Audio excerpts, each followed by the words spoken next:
Lo dijo en la primera hora. 6 de la mañana con 24 minutos, amigos. A esta hora quiero dar la más cordial bienvenida a Claudia Otero, gerente del EPMOP, en nuestro espacio de entrevistas para hablar acerca del plan de rehabilitación vial para la capital. Claudia, bienvenida, muy buenos días. Le saluda Belkis Sánchez. Muy buenos días, Belkis. Muchísimas gracias por la invitación. Para mí es un gusto estar con usted, dirigirme a través de usted a los vecinos, vecinas de Quito que seguro quieren conocer muchísimo sobre el plan de obras que estamos llevando adelante, las medidas que estamos tomando para mejorar la realidad de Quito, los espacios verdes, las zonas peatonizadas. Entonces estamos aquí para conversar de todo eso. Me anticipo a decir que, en efecto, todos quienes habitamos aquí en la capital estamos ávidos de conocer cuál es este plan de obras que se ha previsto para este 2024 para la ciudad, lo que tiene que ver con el estado de las vías y lo que se prevé justamente en cuanto a acciones para dar atención a puntos críticos, inclusive, que tiene la ciudad en materia vial. Cuéntenos. Claro que sí, Belkis. Bueno, primero quiero anticiparme un poco en el sentido de que el EMOP tiene varios frentes de trabajo.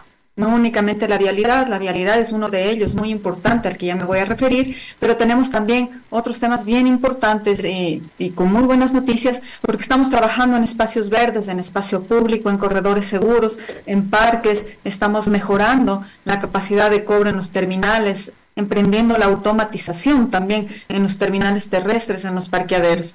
Entonces son muchísimas las noticias que podríamos contarles y comentarles a los quiteños y quiteñas. Ahora me voy a referir específicamente al tema vial y bueno, como usted sabe y no es misterio para ningún vecino, es que las vías en Quito sí están en muchos lados en condiciones críticas. Quiere decir que requieren un mantenimiento permanente, por dos factores principalmente. Uno, porque no se les ha hecho el mantenimiento correspondiente durante un buen tiempo, y el otro porque el clima también en la ciudad es complicado. Entonces, para ellos, nosotros estamos tomando dos medidas importantes. El uno es que el mantenimiento, que consiste en bacheo, en sello de fisuras, en corrección no tan importante de la capa asfáltica, lo estamos haciendo ahora mismo en 18 frentes de trabajo.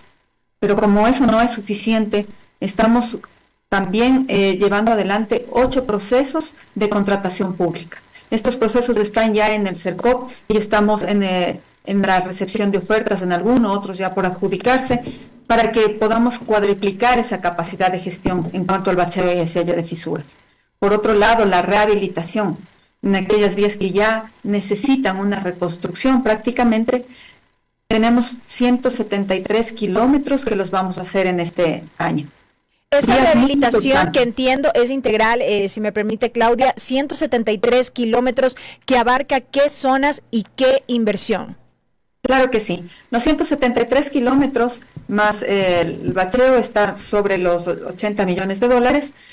Las vías que son muy importantes, una de ellas es la Galo Plaza Lazo.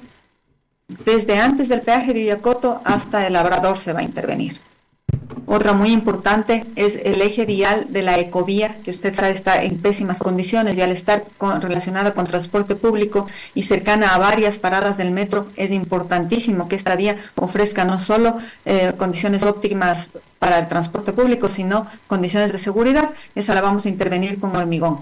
Pero tenemos paquetes viales en el norte, centro y sur de la capital. En el centro, por ejemplo, el sector del Ichimbía, del Dorado, está ya por firmarse el contrato de la Mariana de Jesús, desde el occidental hasta la 10 de agosto.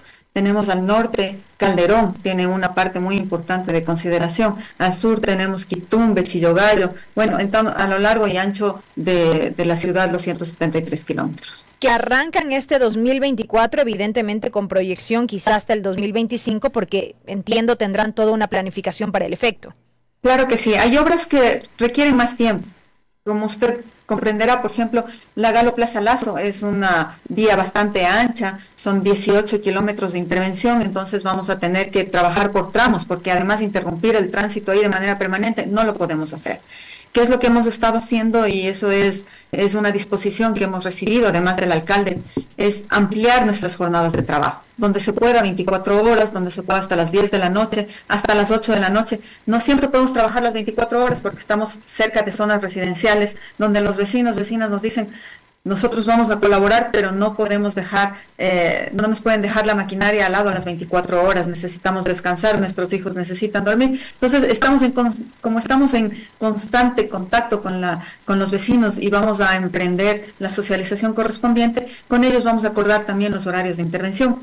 Siempre será mejor extender un poquito para que este tiempo de molestia, que créalo, estamos conscientes de que hay un tiempo de molestia, que es fuerte que a uno le intervengan, le cierren una vía, le cierren una calle, pero para que este tiempo se reduzca, lo que nosotros hacemos es ampliar las jornadas de trabajo a lo que más se pueda. Claudia. Eso está en los pliegos, eso está en nuestra planificación, hacerlo, con eso reducimos la ejecución. Claudia, la avenida Simón Bolívar. Esta avenida tiene unas características importantes en el sentido de que no solo muchos tramos se encuentran en muy mal estado, sino que también tiene problemas en cuanto a señalización. Al menos yo me he podido percatar que en varios tramos se ha avanzado ya con el inicio de trabajos de señalización, pero hay otros tantos que no lo tienen, que carecen inclusive de iluminación adecuada. ¿La avenida Simón Bolívar será también una de estas prioridades? Claro que sí, Belkis.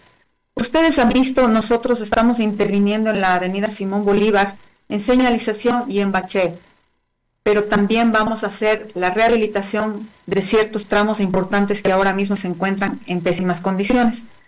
Estos tramos también están en procesos de contratación de obra, en procesos de estudio. Sin embargo, yo quiero hacer notar algo. Esta avenida debía haber sido adecuadamente mantenida de manera permanente.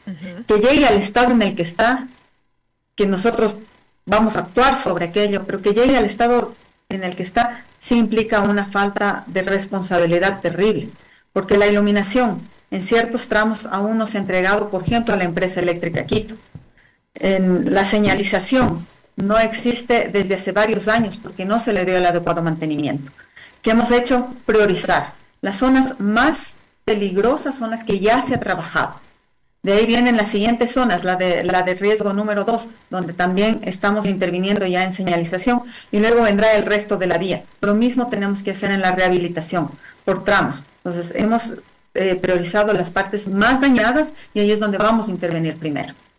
Esto es importante en la medida en que, como se conoce, es una avenida con alto índice de siniestralidad. Evidentemente hay casos de accidentes por exceso de velocidad, pero también el atender estos otros factores que tienen que ver con lo vial en sí mismo puede muy probablemente ayudar a disminuir estos índices de alguna manera. Sí, y le comento que de hecho esto forma parte de un plan que se presentó ante el Consejo Metropolitano y que se desarrolló el año anterior y estamos cumpliendo a rajatabla por el mismo riesgo que implica la zona. Uno de aquellas estrategias es también controlar la velocidad, en eso está trabajando la AMT, incrementar la iluminación, mejorar el estado de la vía, incrementar la señalización y luego tendrán que hacerse reconformaciones viales también. Correcto. Eso es muy importante porque no es suficiente lo que se tiene al momento. Correcto. En cuanto a otras soluciones viales, entiendo que trabajan también en lo que tiene que ver con intercambiadores. Si podemos ampliar un poco brevemente esta información. Claro que sí. Nosotros este año tenemos previsto la ejecución de un importante intercambiador en la avenida Occidental o Mariscal Sucre. Bueno, realmente se llama Mariscal Sucre, pero la mayoría de quiteños lo conocemos como Occidental. Ahí está previsto un intercambiador cuyo nombre es Mariana de Jesús. Se ubicará en la Mariana de Jesús y Occidental en sentido sur-norte. Nos ayudará mucho a descongestionar el tráfico de la zona. Es la primera intervención que se realizará en la Mariscal Sucre. Para el 2025 están previstos 2 intercambiadores más en esa misma zona, uno en esa misma vía, el uno en la Legarda y otro en Rumiurco. Este intercambiador comenzará su construcción en el segundo semestre y está previsto que dure no más allá de 6 meses, así que esperamos terminar la obra hasta el mes de diciembre de este año, siempre y cuando, como yo le explicaba, podamos trabajar en tiempo continuo y podamos tener la colaboración también de los quiteños y quiteñas en ese sentido, y un poquito de paciencia, porque nos va a ocasionar una reprogramación de los flujos, lo cual ha sido también ya coordinada con la Agencia Metropolitana de Tránsito. ¿Cuánto tiempo tomaría este trabajo puntual? Mire, si pudiésemos trabajar 24 horas al día, tomaría 4 meses y medio. Sin embargo, en la zona hay universidades, hay hospitales, vecinos, vecinas, por lo cual hemos considerado que podría llevar unos 6 meses la obra. Correcto. Claudia, y lo último, son tantos los temas que abordar, pero en honor al tiempo, brevemente, ¿cómo avanzan en cuanto a los trabajos de soterramiento? Los trabajos de soterramiento se trabajan por polígonos. La Secretaría de Territorio ha priorizado por polígonos importantes. Por primera vez vamos a hacer soterramiento en el sur, en la zona de Calderón, en el norte, además también de la parte financiera de Quito. Para este año tenemos 4 polígonos priorizados, pero vamos a hacer otra cosa que también es bien importante y que me gustaría comentarles, y es el reordenamiento de los cables en el sentido de poder intervenir en calles, agrupando también los cables, ordenando, trabajando con las telefónicas para quitar aquellos cables que ya no están en uso. Eso nos va a ayudar muchísimo en el tema visual y a paliar un poco la situación. Por otro lado, vamos a emprender proyectos, eso vamos a hacer en Calderón y en el sur, en el que no impliquen el soterramiento de los cables enormes de electricidad, sino más bien las telefónicas. Con eso el costo va a bajar, la velocidad de intervención se va a incrementar muchísimo y vamos a tener mayor cantidad de zonas en Quito soterradas. Mucho por hacer sin duda, Claudia, y si bien en gran medida parte de estos trabajos genera en ocasiones incomodidad por los traslados, por los tiempos, lo importante es avanzar en aquello y no caer en eso que se cuestiona ahora respecto de administraciones anteriores, en esa falta de interés, de preocupación, de acción, ya en concreto en todos estos proyectos que tienen en marcha. La buena noticia es que los proyectos que tenemos en marcha, si no están en ejecución, ya están en contratación la mayoría de ellos. Así que prácticamente son proyectos ya reales, estamos hablando sobre cosas que estamos haciendo, pero además cuando ya se inicie la obra, vamos a trabajar con los vecinos y vecinas porque ellos son los primeros ojos que tiene la ciudad y serán también nuestros guardianes de que las obras se cumplan a tiempo y en la calidad que amerita para el bienestar de todos, porque los vecinos y vecinas son además los dueños de la obra, los dueños de la ciudad, así que trabajaremos en conjunto para que esto llegue a buen término. Estamos muy contentos por los resultados que estamos obteniendo, la eficiencia de la EMOP se ha incrementado muchísimo, pudimos corregir, como usted vio, una falla importante en la occidental que en menos de 24 horas, así que estamos trabajando, estamos contentos por eso. Correcto, mucha expectativa sobre aquello. Claudia, gracias por su tiempo, por haber estado con nosotros. Muy amable, muchísimas gracias, un gran saludo y estamos en contacto. Éxitos en la gestión. Claudia Otero, gerente del EMOP, sobre el plan de rehabilitación vial para Quito y estos proyectos que, como se ha mencionado, ya se ejecutan, están en marcha aquí en la capital. 6:37 a.m, amigos, no se vayan, esto es A Primera Hora, ya se viene el comentario con Fabricio Vela. Primera Plana, todas las noticias, todas las voces.